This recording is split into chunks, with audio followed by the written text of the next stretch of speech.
Karpman nous enseigne que les relations humaines deviennent destructrices à partir du moment où l'un des protagonistes joue le rôle de victime, de persécuteur ou de sauveur. Le persécuteur, c'est celui qui critique l'autre, qui va édicter des normes qui servent en réalité son propre contrôle.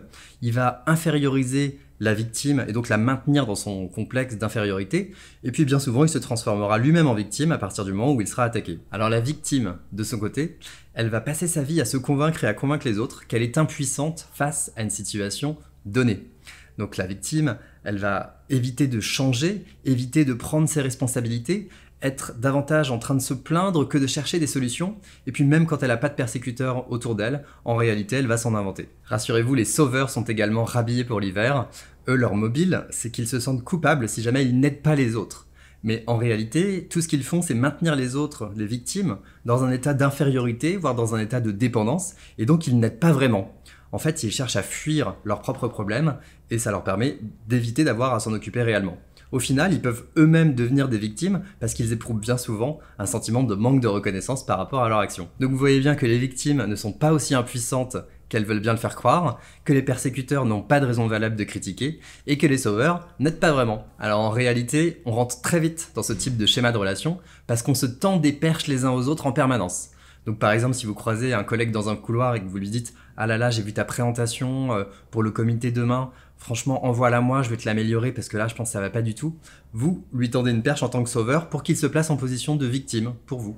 Et si le lendemain, vous le recroisez et que vous dites « Ah, t'aurais vraiment dû faire comme je t'avais dit, etc. » Hop, vous vous repositionnez en position de persécuteur qui là aussi cherche à accrocher sa victime.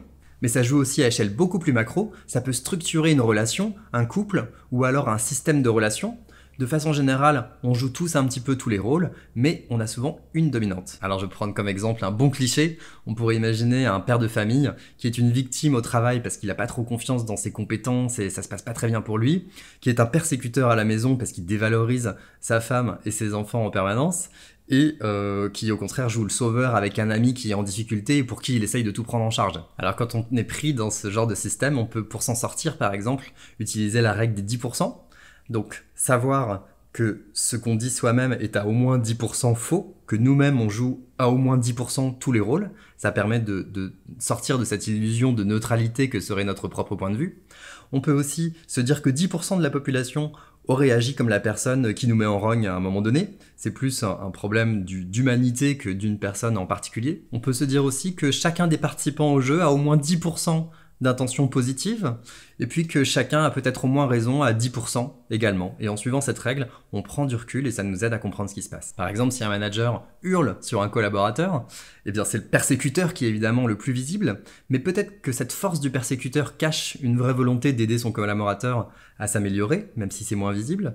Peut-être également que le manager est vraiment une victime de l'incompétence de son collaborateur ou d'une faute qu'il a commise. Quoi qu'il arrive, ça ne permet pas d'excuser le comportement de manager, par contre ça permet peut-être de mieux le comprendre et du coup de poser des jalons pour la résolution du problème interpersonnel qui se pose ici. Alors voilà, si ça vous intéresse, allez creuser cette histoire de triangle de Karpman, parce que ça vous permet de détecter des jeux psychologiques destructeurs, de refuser d'y entrer, ou alors de savoir comment en sortir.